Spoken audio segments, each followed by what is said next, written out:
I've got some pretty cool Gilles tooling rear sets that I'm going to be placing on the bike. So what you need to do is take off your standard rear sets first. It's pretty easy, it's just 2 bolts over here, and then you have to undo this linkage to the gearbox itself.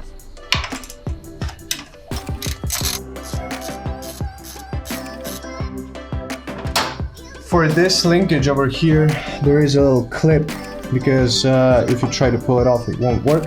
So what you do is take a pair of pliers, take it off on the bottom, and then slide it out to the side like this. This is what it looks like, and then you can just take it off like this.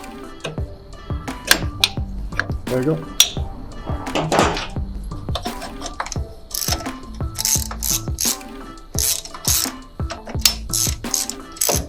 You also need to take this off so that you can unscrew this ball, because you don't need it for the new rear sets. You need to take this one all the way out.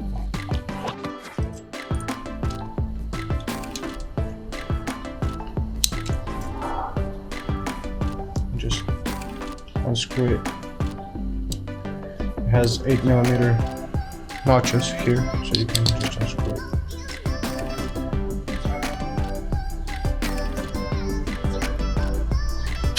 There you go.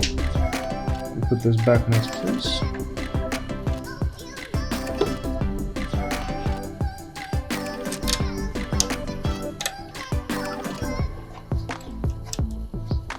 So, just to compare what the adjustable race rear sets look like and standard ones, you see how much narrower this one is.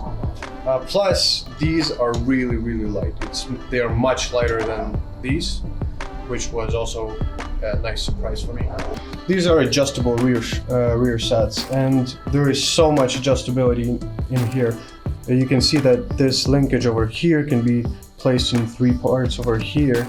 Then this linkage that then moves to gearbox also adjusts in the way how close it is to this part and how far. And then also you can have both of these linkages link here, which is going to be standard shift, or the way you see it here, where is GP shift or reverse shift for the race track. Then also using these holes, you can put the rear set where you need it to. So I'll test fit these first, because obviously these are adjustable, and I need to put them on to see what adjustments I need to do. So I'll feed this through a specific tunnel for this rod, and then we have these washers that need to go on the inside between the frame and the controllers.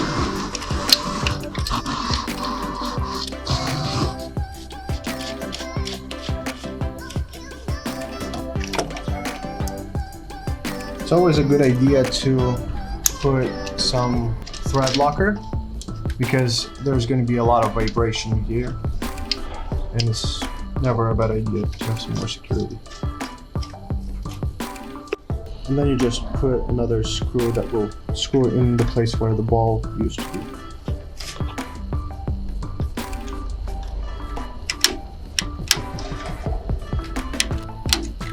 Okay, so what we immediately see is this is too low, and I'll probably need to move this screw somewhere over here. For that, I'll need to get on the bike. Move to the brake side. I'll take this one off as well. So here we're gonna take off the brake reservoir and the rear heel guard, which will take off the brake cylinder, and then we'll take it off. We'll screw it off the rear side.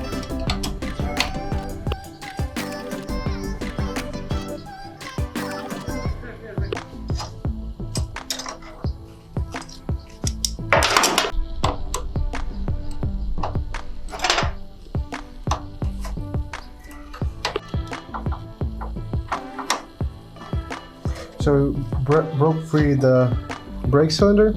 Now we can take off this part over here.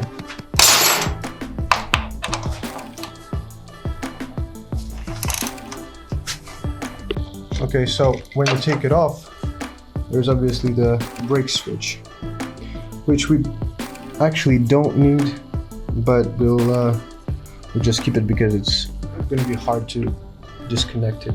All you need to do is just screw this part over here. On some of the rear sets, you cannot reuse your brake switch. Here you can just use the standard brake switch. It's nice to know that if I want to keep the rear sets and go on the street, I can use them. So these rear sets have everything you need to fit them for the brake reservoir. You have this little bracket that will help it keep in the correct distance. So right now I'll put the rear set first, then I'll attach the brake cylinder and then the brake reservoir. This is the brake switch bracket, then the standard switch is going to go in here.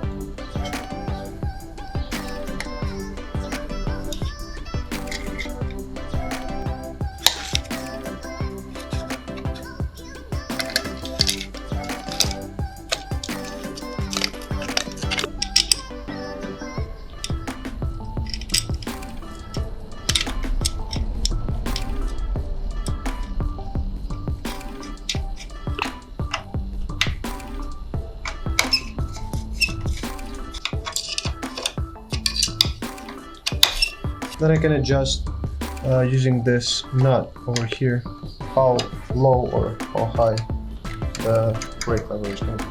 And this is the bracket that's going to hold the brake reservoir. You need a little washer again here. So we'll screw this in because the reservoir is not going to reach this hole anymore.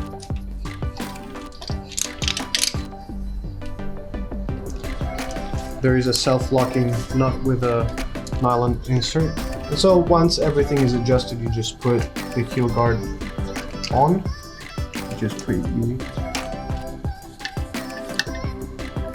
And it's done.